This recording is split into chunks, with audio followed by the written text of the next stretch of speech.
When somebody is about to meet with you, they can tell you exactly what they want to talk about. All right, so before we get started, let's do a couple things. So open a new tab and go into customers. So what you can basically do is just click on customers, right click it, hit open link in new tab, and then you'll have it right there. Boom. Okay, so it's here, and that's how we're going to change a form that we build in Finpace and then see it live. All right. So if you want to, the best thing for you to do to get started as quickly as possible is come into operations and go to templates library. Now let's start with the smallest template that we have. These are highly tested, pre-built for you. Everything maps to the CRM. All of the mappings are right here, which we've provided this list for you as well, so that if you want to build something totally unique, awesome, more power to you. But you need to make sure that you put these mappings inside of the form template so that all of the details, let's pick on Tommy, goes to all of these CRM overlay fields. Okay, now these will also map to Wealthbox, Redtail, Salesforce, whatever, to and from. Okay, so it's bi-directional. But what we want to do is go ahead and add this to my templates. All right, this is the first step. I'm going to show you how to make a few basic changes. We will get into the settings here in a few minutes, but let's just say this is PMQ Masterclass. Right now that stands for pre-meeting questionnaire. This is a great form for you to deploy on your website, right? So that, or in an email communication, so that when somebody is about to meet with you, they can tell you exactly what they want to talk about. So I'm going to hit save changes and let's go ahead and just try it out. Let's see what it looks like, right? Hit new form.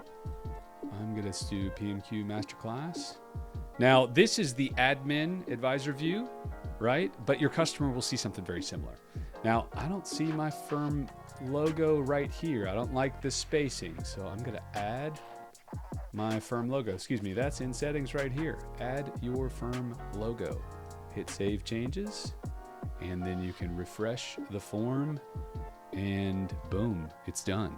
So it makes your customer feel very warm and fuzzy, right? Like, oh, this is who I'm giving my data to. They come to your website, they see some marketing communication, they get a text outreach, whatever, it's you offering them results that they're looking for, right? They're coming to you for results. And so you also want to make them feel very comfortable and give them a very clean, beautiful first impression, as well as a lasting impression, so that they actually stick around and y'all are both profitable in the relationship. So your logo's there. That's a very simple thing that just adds a little touch of customization, bespoke, makes it feel like you, smells like you, and makes your customer very comfortable in giving you their data. As well, one other setting that you can include in this first video is a sensitive data toggle.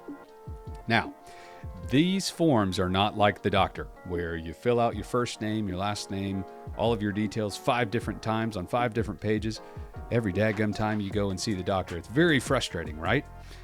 That's not what's going to happen here. So whenever your customer, if they're in step 2, step 3, step 5 of your process, and you have all of their data from a form like this, now I'm going to cancel this form just for this experience, but if you have all of their data here, and their dependents and their beneficiaries and their team and their financials and everything that you could possibly gather, right?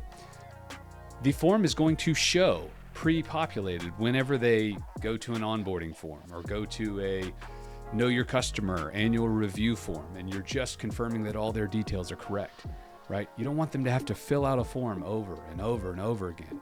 And they're going to have to do that on paper or an Excel spreadsheet or a PDF or sometimes even jot form, type form. Right? Finpace is going to eliminate that experience forever.